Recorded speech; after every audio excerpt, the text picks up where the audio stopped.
We're here at the IIS in Melbourne, Australia, and we're here with Brent Allan, who's Executive Director of Living Positive in Melbourne, Victoria, Australia. But throughout the whole province, you kind of have your organization takes a hold of the whole province. We really are pleased to have you have done what you did at the opening press conference, which is mostly for the newbies in the field of press. It may be not newbies in the field of press, but they may be new to HIV.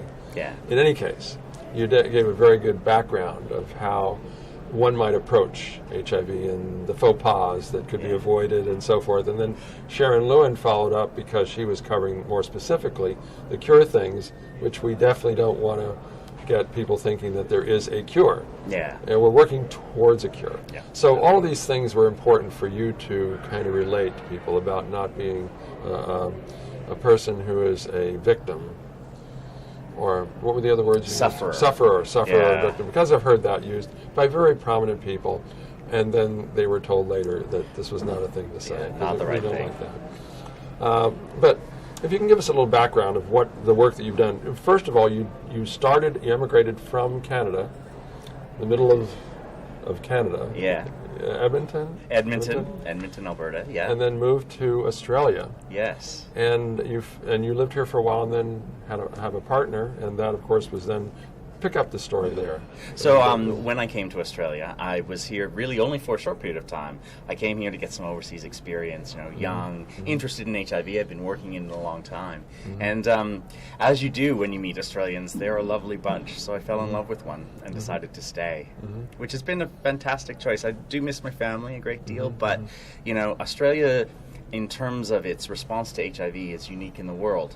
And it's been a real privilege to work in a country which resources HIV in a way that many others don't.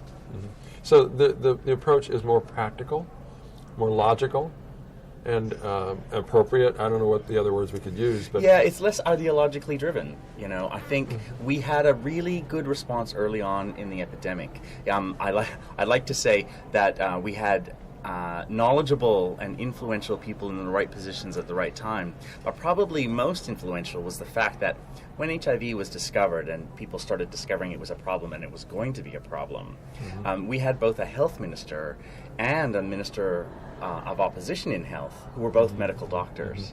So they approached it purely from a medical point of view. They weren't going to let religion or morals get involved. It was about people. So it moved in the right direction, and because of the people that were engaged initially. And I think we had that in our country where a lot of doctors were on the side of the activists, but it didn't carry enough weight or whatever. But it seems as though there's this obligation of the country to follow the right moves and the right people that have the right thoughts. Yeah, and it is about doing the right things.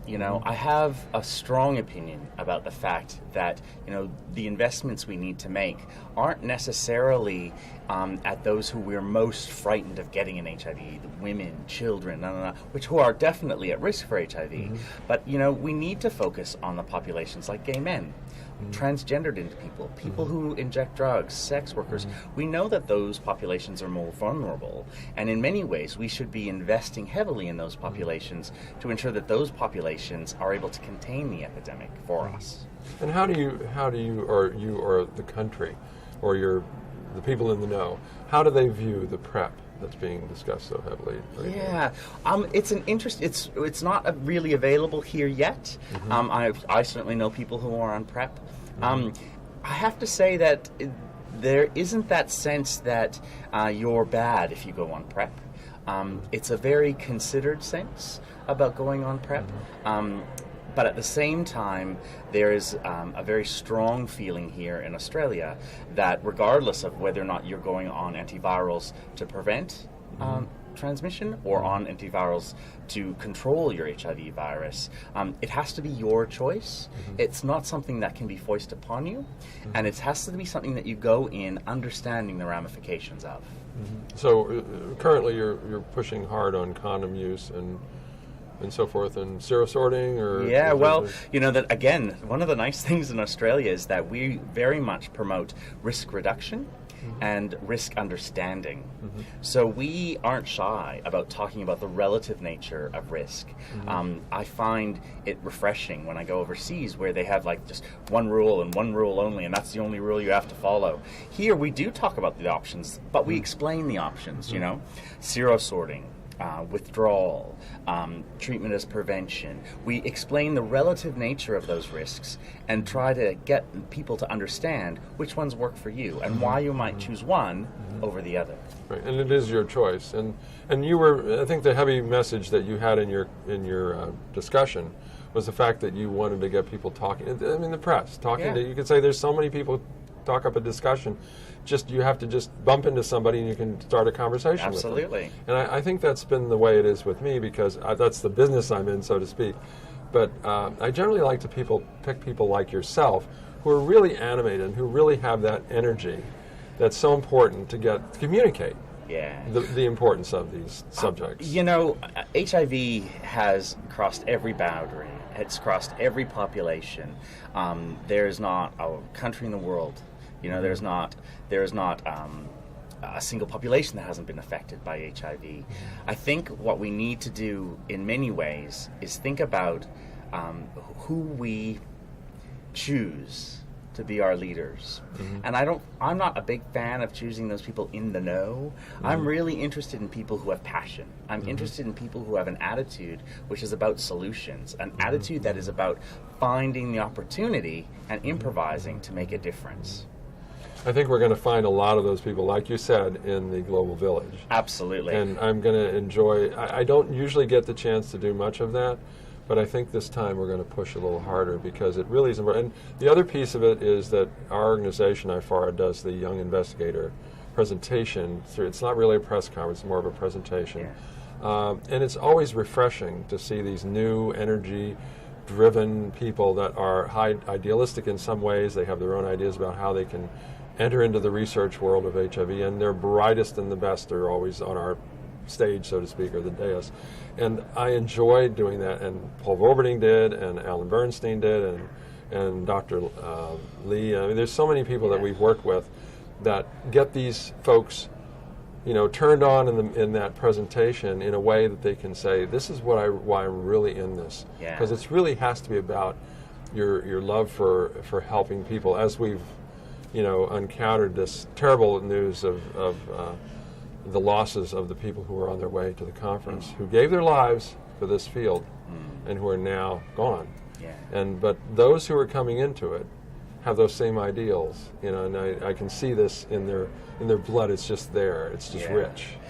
So many of us who've been working in this field for so long, unfortunately, have a great deal of talent when it comes to dealing with grief and loss, and understand a lot of experience. Exactly. And we understand that through our losses we learn as well. I mean, I had friends on that flight as well, and I'm committed more now to the notion that this has to go on. The fight has to continue. It's a noble one, but tomorrow is always going to be better than the day before, and that's what we have to hold on to. Did you hear the local media, where we're here for now a whole week already, when that happened? They said, well, we don't know, will the conference go on? And I thought, oh, it's not even a question. No, There's not even a question. It was never a question. No. And I know that that Joop Long, among others, would never have wanted their demise to be the end of a conference. No, it would have been the last thing on their notion.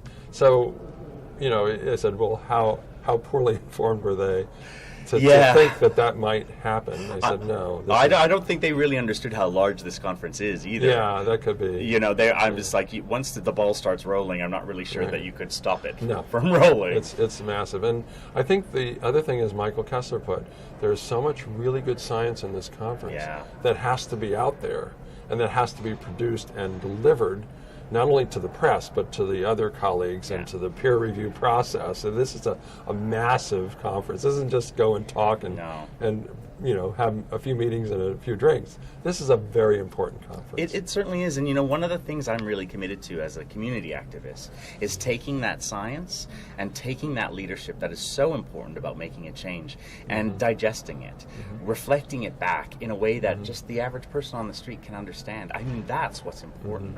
I'm so excited about some of the stuff that's coming out. One of the things I didn't get to talk about in the press conference this morning is some of the new technologies for women around biomedical prevention. Yes. Unbelievably. I mean, I feel so strong that women are at risk for lots of reasons. Their gender, sense of power, and the notion that a woman could control now, for the first time more so. whether or not she can get HIV. So, if PrEP works, but like the intravaginal ring, this is going to change people's lives. Yes, and it's all we say is armamentarium, because we just add more and more of the pieces that will improve lives. It may not be the end solution, as we don't ever look at that. It's all more pieces.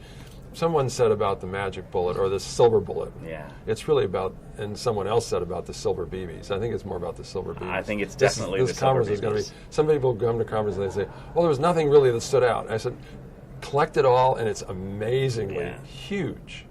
So I'm looking forward to it. We're here meeting with you on the first. Actually, the conference hasn't even begun. This is a pre-conference. So, but we really appreciate it. I said, I've got to visit with you on an interview, because you're good, and you're a person who's well-placed to give what you gave in this interview. Thank you so much. A pleasure. An absolute pleasure. Thank you very much, Brent. Thank you.